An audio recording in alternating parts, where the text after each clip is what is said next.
With the January 6 hearings happening throughout June, one person who is actively trying to avoid their questions is Peter Navarro. He was charged by the DOJ for ignoring 2 subpoenas from the January 6 committee. Then he filed a suit against the committee and the DOJ, and now, in a true Trump-like grifting fashion, he's on TV begging for money for his legal fund.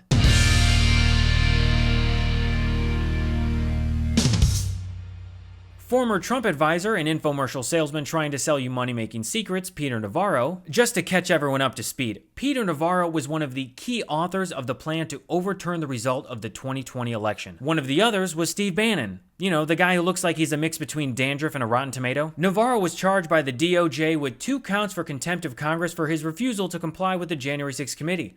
The first charge was for refusing to appear for a deposition, and the second charge was for failing to provide information on the Green Bay sweep. Navarro outlines the Green Bay sweep in his book, Taking Back Trump's America, Why We Lost the White House and How We'll Win It Back. Jesus Christ. That has got to be the world record for longest book title. He stated that the sweep was designed as the last best chance to snatch a stolen election from the Democrats' jaws of deceit. Navarro said the plan was to have lawmakers on Capitol Hill debate the electoral results from 6 swing states in the hope of having Congress declare the results to be in dispute. Navarro claimed that President Trump was on board with the strategy and that up to 100 congressmen were committed to executing the plan. However, the plan was dependent on Vice President Mike Pence, who opted not to participate. You know, the same Mike Pence that all of Trump's followers wanted to hang on January 6th during the insurrection. Hang Mike Pence! Hang Mike Pence! Hang Mike Pence! Ugh, awkward. Oh, and by the way, Trump was totally okay with that happening. Anyway, Navarro has been claiming that the January 6th committee is a sham and that he is completely innocent, despite the fact that he goes on TV and openly admits his involvement in trying to overturn the election. Most recently, he was on Ari Melber's show. Risking going potentially to jail, not to talk to them, but you're out here talking in public. You do realize these investigators can hear you when you talk on TV. And the very next day, Navarro was arrested by the FBI. Wow. I guess karma is a real thing. Alright, is it just me, or has anyone else noticed a theme with Navarro's outfit? Because every time I see him on Newsmax or Fox News or Ari Melber's show, he's always wearing the same outfit. White shirt, rolled up sleeves, and a tie. Navarro reminds me of a high school basketball coach whose team is down by 20 in the 4th quarter with 3 seconds to go. And in a moment of desperation, he pulls out a whiteboard and tells us that we need to drive up the middle and give Trump the ball to win the game. This guy is an absolute joke. But actually, now that I think about it, I've seen this look before. He reminds me of Jim Cramer. You know, one's a traitor and the other is a traitor. So in the spirit of this segment, let's make a quick adjustment. Much better. From day one, Navarro has claimed he was protected by executive privilege. Well, guess what?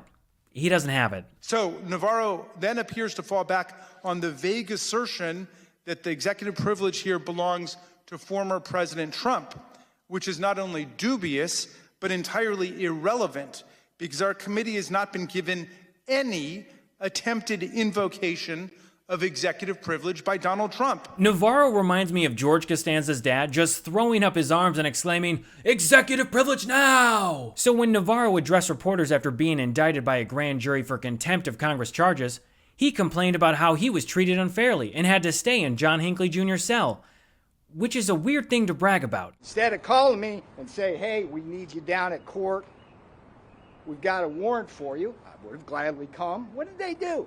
They intercepted me getting on the plane. And then they put me in handcuffs. They bring me here. They put me in leg irons. Wait, what was that? They intercepted me getting on the plane. And then they put me in handcuffs.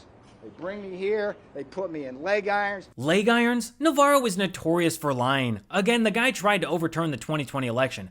So while leg irons on Navarro would be a great thing to see, I highly doubt they put more than handcuffs on the guy.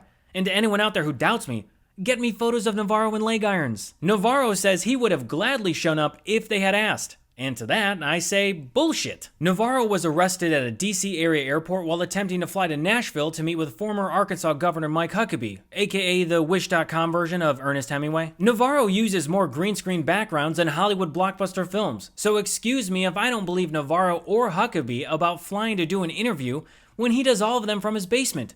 Navarro is 100% a flight risk. And then, in true Navarro fashion, he went on to Tucker Carlson's entertainment show to cry some more. Instead, they went with this shock and awe terrorist strategy to let me go to the airport and then take me with 5 agents like I'm a Al-Qaeda terrorist. Maybe this is Navarro projecting and he thinks he actually is a terrorist? I don't know. I mean, he did try to overturn a fair and safe election. And now, Navarro is begging for money by asking people to buy his book. It's the same one that I mentioned earlier with the really long title. My book, Taking Back Trump's America. I need everybody in America to buy that book on Amazon. Taking Back Trump's America, Jesse, because that book is going to be my legal defense. It's on Amazon. This book, Taking Back Trump's America, help me, please. I do not want to spend several $100,000 on lawyers. Well, this is going to cost $500,000. I'm looking at $500,000 in legal expenses, according to some legal experts, or more. This could go to $1 million. That's going to basically wipe out my retirement savings, and I'll be eating dog food. Navarro's next court appearance is set for June 17th. So who knows? Maybe we'll find out more details about who or what Navarro is covering for. And hopefully the January 6th committee will have those details to share with us. Or Navarro just admits to his crimes during an upcoming TV interview. Because if there was anyone who could talk themselves into a jail sentence, it's Peter Navarro. Well, I'm Gabe Sanchez, and this has been What Was That?